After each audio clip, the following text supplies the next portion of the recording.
Welcome back to Street Life, where we get down to hood politics. You see what's in the thumbnail. You know what time it is. Like and subscribe. Let's get into it. Street life, street life, street life, oh, street life. Welcome to Street Life News, baby, where we're talking about the illegal immigrants and the trafficking, man. Check this out. For just a moment, I The want to sheriff is focus the truth, man. on This what I is think Polk is a County, huge concern, Tampa, and Florida. that huge concern is those that came here illegally. So I'm going to roll out a couple of things for you. First, I want you to see this chart. 25 illegal immigrants were arrested in this operation. They were from Venezuela, Cuba, Colombia, Guatemala, Honduras, and Mexico. 16% of these total arrests were people who should not even have been in this country, but they were here. And they were here because we have a federal government that enabled these criminals to come into the country and then treated them very well Man, this is crazy, man. Who doing this? Biden? after the criminals came here illegally.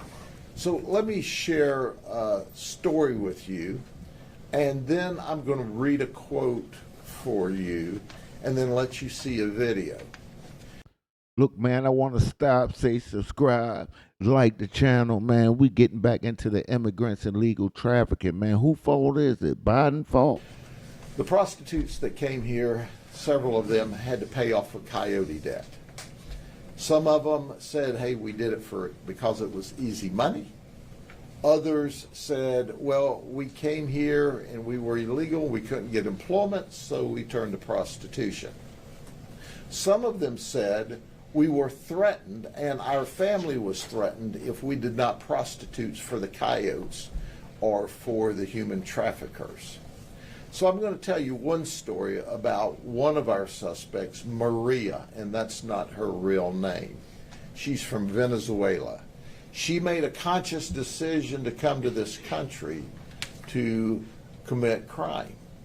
So check out the breakdown, man. This guy's better than the FBI. This Tampa, Florida, Polk County, baby. She flew into Mexico from Venezuela.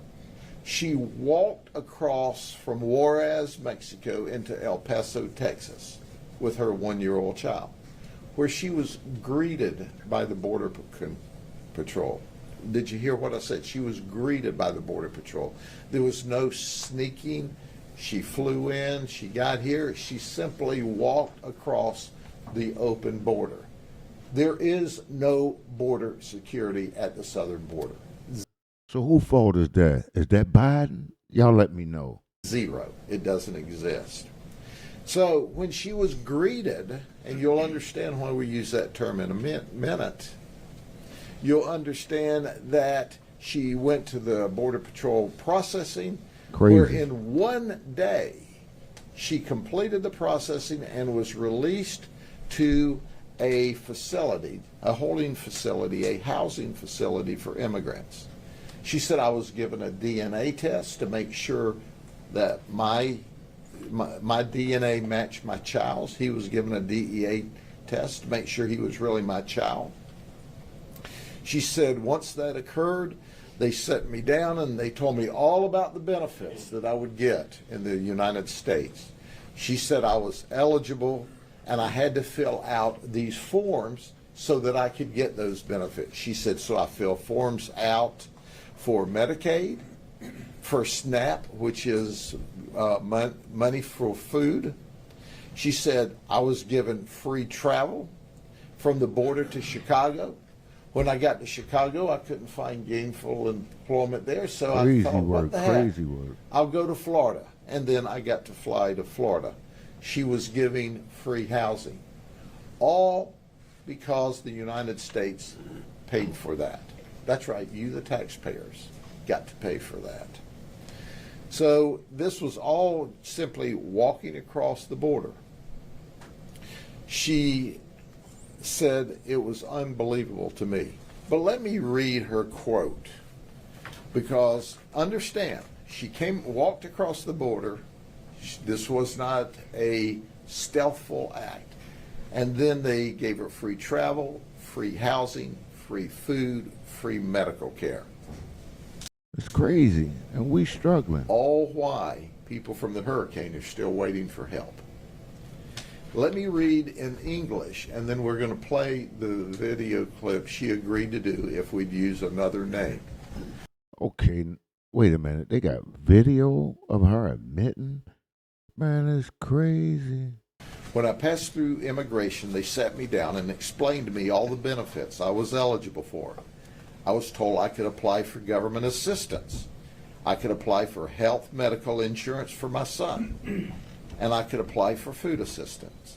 After I finished talking to immigration, a short time passed until a DNA test was done on me and my son to prove that he was my son. Then they set me down with other people who were also waiting and had already qualified to be released. Then they explained to us that the documents we had in our hands were our personal identification in the United States, and we could use the documents to travel on buses and airplanes. They also explained to us that we could use those documents to apply for our documents to become legal here. And after that, they explained after they explained all of the benefits, they said, "Welcome to the United States of North America."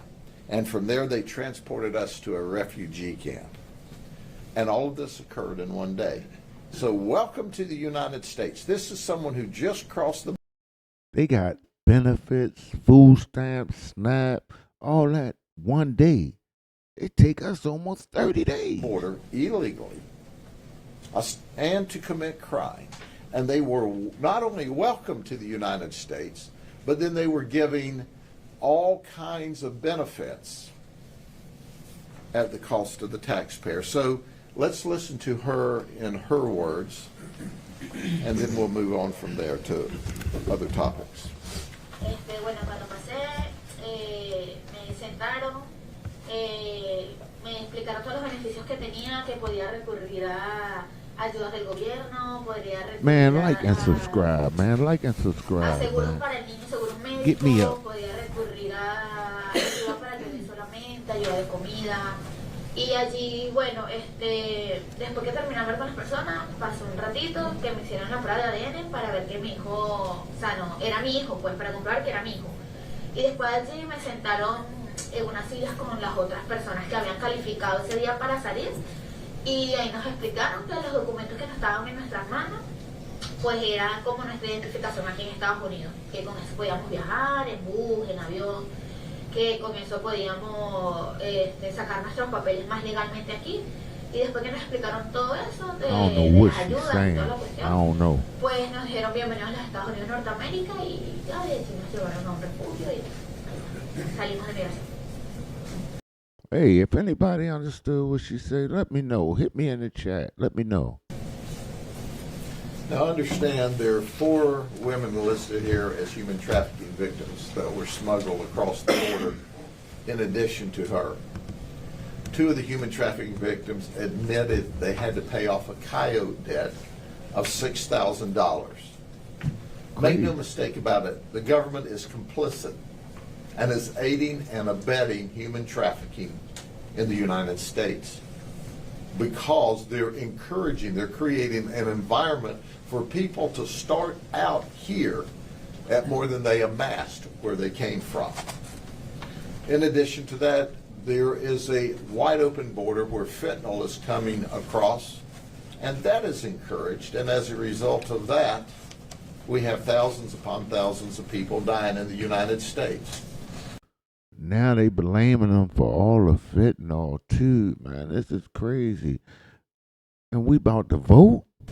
And then the best that our federal politicians can say was, well, it didn't kill as many people this year as last year. Crazy. I don't even need to comment more about that. All the while, we have people that are suffering that have not received help yet from the federal government as a result of the hurricanes in North Carolina and in Florida and Polk County. The aid's not come through yet. There are people, irrespective of the hurricanes, in this nation that need help, that need support, but they don't get that support that these folks get for coming across the border illegally. When are we going to get tired of this? When have we had enough? When are we going to say the hardworking people in the United States are who we need to be taking care of? Not creating an environment and encouraging people to come across the border illegally in violation of federal law, and then welcoming them to the United States and showering them with gifts at the taxpayer's expense, while people in Ain't even work for nothing. They just giving it to them free. our own nation are not receiving what they should receive. Okay, check out this breakdown. This guy's better than the FBI, man. This is Polk County, Tampa, Florida. He catch everybody. Check him out. And here's the human trafficker we were able to arrest. Travis Hutchinson, he's 25, he lives in Davenport. He was dealing with two females, one from Colombia and one from Venezuela. Now the Colombian came to Mexico, to California, and then to here. She was recruited by a coyote who took her to the border and said, all you have to do is walk across. Understand, the coyotes weren't even having to smuggle or hide them in vehicles and bring them across the border late at night. Crazy. The coyote now rounds you up, takes you to the border, and says, walk right through here and go into that processing center. Well, our Colombian victim and our Venezuelan victim of human trafficking met there. And then they were flown from California to Florida. Now, Travis was here. He was talking to the coyote in California who said, I'm sending them to you. And they had to work to pay off the debt. Man, this sheriff is the truth, man. Check out all his content, man. They catch everybody, dog. Travis would set up the appointments. They were having to turn as many as 20 tricks a day apiece in order to pay off their debt.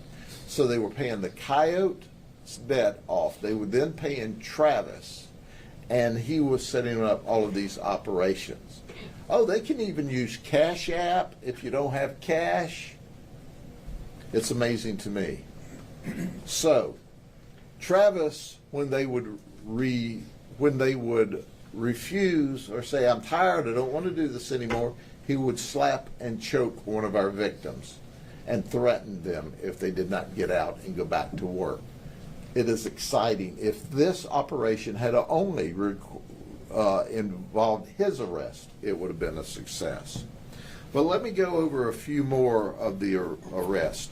Now, what would an autumn sweep operation be? What would any of our undercover operations be where we're dealing with human trafficking, prostitution, child predators, without Disney? Man, y'all tell me, subscribe and like, man. If this guy's better than the FBI, break it down, son. We always arrest Disney employees. This is Eubanus Muta. He's 28 from Davenport. He's a wood carving artist when he's not soliciting prostitution. This is Kyle Widmeyer. He's 20 from Philadelphia. He works as a custodian for Disney. He said he just moved to Florida at the end of September from Philadelphia. Well, Kyle, welcome to Florida. Welcome to Polk County. Welcome to the jail. And there's Juan Albino. He's 35. He's from Haines City. He works backstage utilities. Oh, by the way, he's married and had a wife at home. And of course, being patriotic, people wanting to have sex, there's the military members. Juan Barrio, who's 47, he's a disabled vet. He was born in Colombia. Norel Cooper, from Orlando Navy Reserve supply clerk. He's stationed in Jacksonville. Y'all see how easy it is to get caught up? Man, it's crazy. These guys married. Then there's Alejandro Parra. He's 20 from Davie, Florida. He's a paralegal in the Army, stationed in Orlando. You know what he told us? I literally do this at my job, meaning he processes paper. And he worked for the military. He do it at work. For soldiers that are arrested. Well, heck, when he bonds out, he can go process his own paperwork. You know what I mean? Oh. And then I always like to point out the loyal husbands who leave their wives or fiancés at home while they have sex. So here's Leanthony Williams. He was arrested on Friday, October the 4th, just before he was to get married on Tuesday, 4 days later. Wait a minute.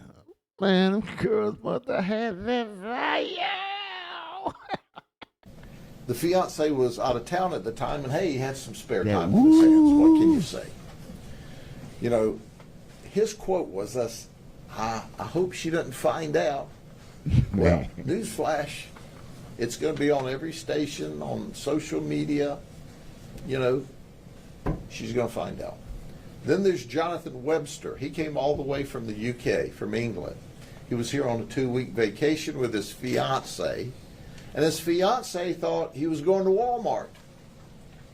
Well, it was a Walmart of sort. It was a Walmart of sex, a Walmart to get caught. Can't make this But up. Jonathan's fiancée now knows that he wasn't at Walmart. He was at Grady Mart. Dominique Price, 30, from Mineola.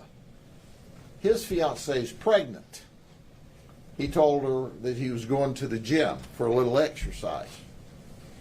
He was. Nigga was working out. Working out. I guess you could call that exercise.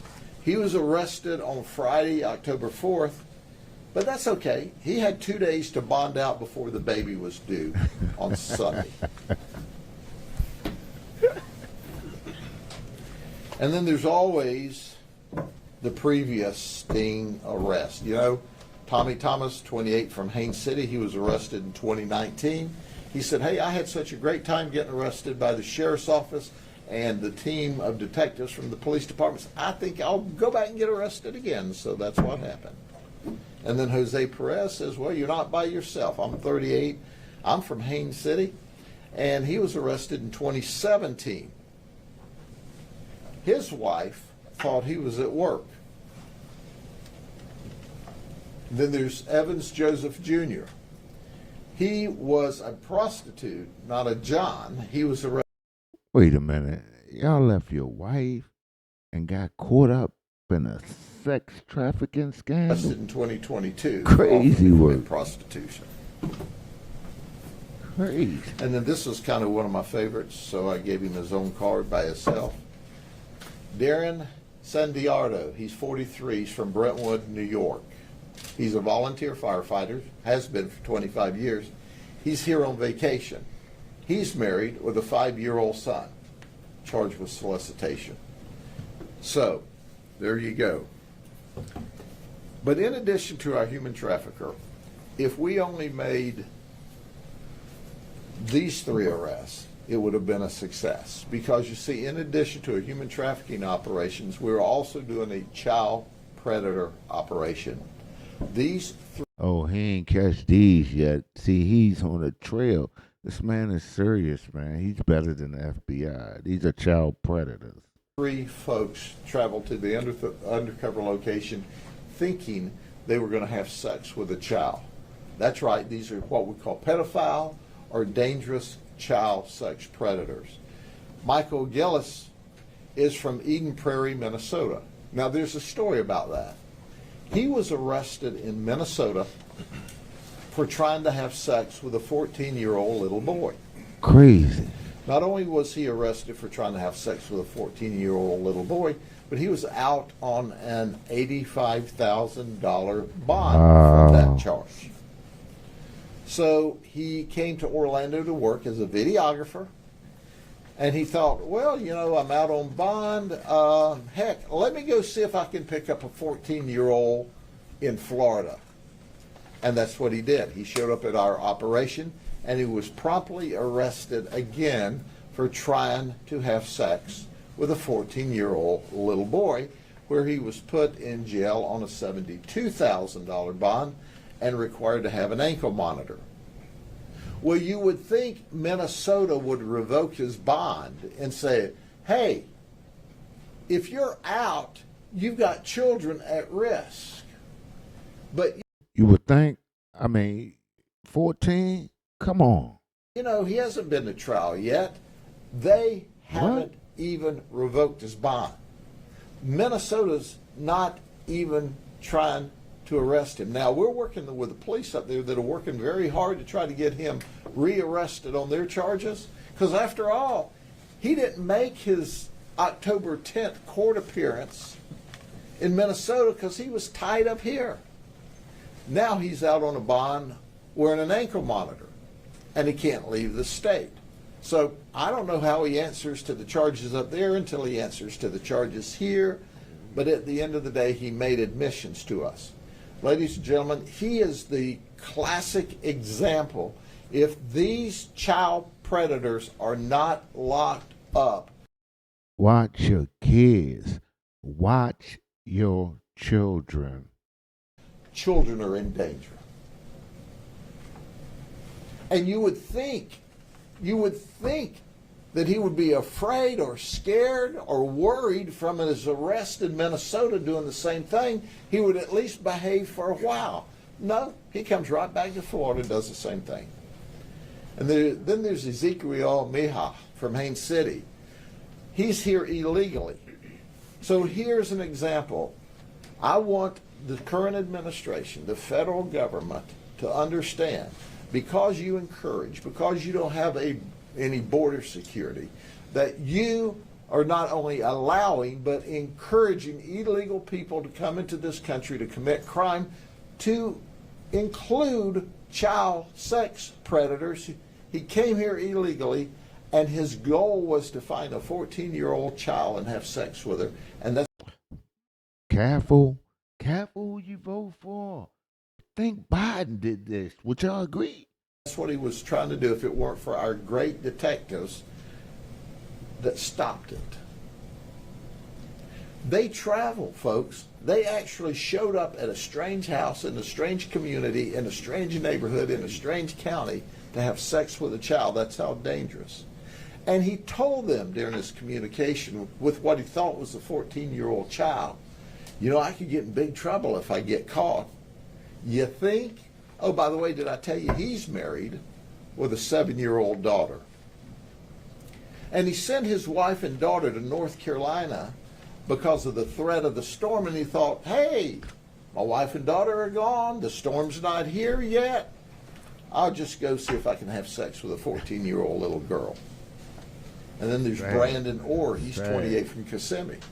He tried to have sex with a 14-year-old little girl. Newsflash. How are we letting these people walk the earth, man? I mean, really, man. It's in Tampa, Florida. Port Folks County. This guy do not play. He is a lifeguard at Disney Art of Animation Resort. Lifeguard at So Disney. he gets to be a lifeguard and sit up and look at children all day long while Watch your kids. You never know. Disney's paying him. Did I tell you he's engaged to be married too? His wife, his future wife, can do what she wants, but I'm just thinking through this. You may want to go try to find you somebody else that's not a pedophile, not a child sex predator, because he's going to prison for a long time. We're going to do our best because our state attorney, Brian Haas, is the very best. His team is the very best. We're going to try to put them in prison for a long time. So I'm going to start with the chiefs, and then we're going to have our NGOs speak to you for just a second. Man, this is Street Life News, baby. Hit the subscribes and likes, man. Tell me what you thought about this, man. This sheriff is the truth, man. Watch out for your kids. Until next time, one.